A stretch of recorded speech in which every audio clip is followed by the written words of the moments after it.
Foundation. We are from Government Degree College, Lakshadweep. We have worked enthusiastically on the topic role of women and their participation in politics. Myself, Nana Oja, and my team includes Altamash, Deepika, Ushasri, and Vaishnavi. In the words of Ruth Bader Ginsburg, women belong to all those places where decisions are being made. It shouldn't be that women are the exception. Women's empowerment in India aims to improve social, political, economic and legal strength. Moreover, identifying promoting the strong leadership of women, developing her self-confidence and training the woman to impart knowledge of various opportunities as well as resources.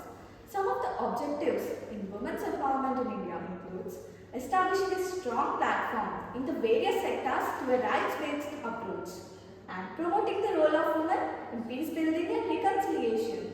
Moreover, ensuring the rights, entitlements, services for the women and the young girls.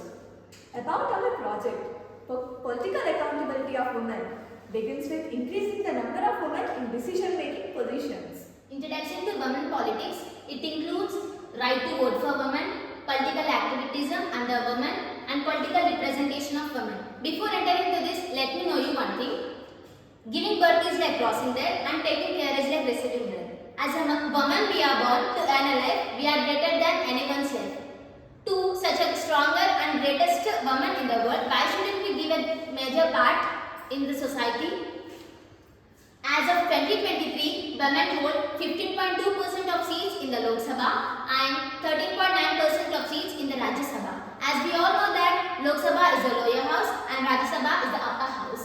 The Constitution 128 Amendment Bill 2023 was introduced in Lok Sabha on September 19th. Women's representation in the Lok Sabha has increased from 5% in the first Lok Sabha to the 15% in the current Lok Sabha. The Lok Sabha has 542 members, of which 78 are women, and the Rajya Sabha has 224 members, of which 24 are women. Right to vote for women. The fight for women's suffrage in India began during the British rule, where still India is a colony. Some women were granted right to vote during the 1920s reforms. By the end of the 1920s, the franchise had been extended to the almost all provinces except a few. So when we look back in the history, so many countries have fought long run for women's rights, especially developed countries like USA and Italy. They have fought a lot for women's rights. So when we look at India, we have articles like universal suffrage for adult citizens aged 21 or older was established under Article 326 of Constitution of India, where women can vote for the candidate they wish to become a leader. Political activism under women. Women organization in India first began to emerge in the early 90s and later in the 1970s after a period of limited activity from the 1950s to 1970s. One of the earliest women organizations, Bharat Mahamandal, formed in 1910 and focused on women escape oppression from men.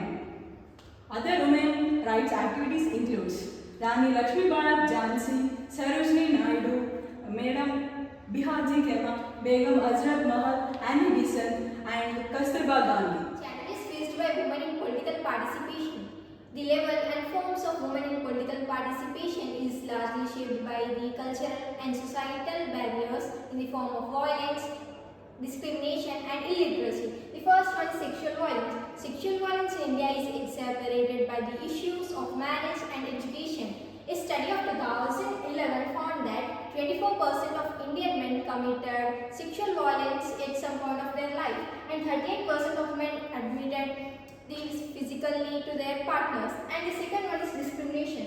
Although the Constitution of India removed gender inequalities, a study of 2012 of 3,000 Indian women found the barriers in participation in running political offices in the form of illiteracy and in the work burdens within the households and the discriminatory attitudes towards the women as leaders. And the third one is illiteracy.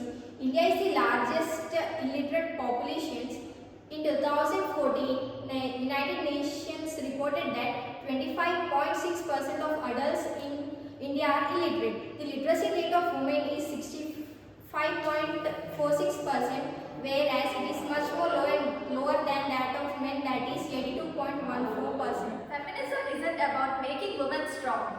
Women are already strong. It's about changing the way the world perceives that strength. Empower a woman. Empower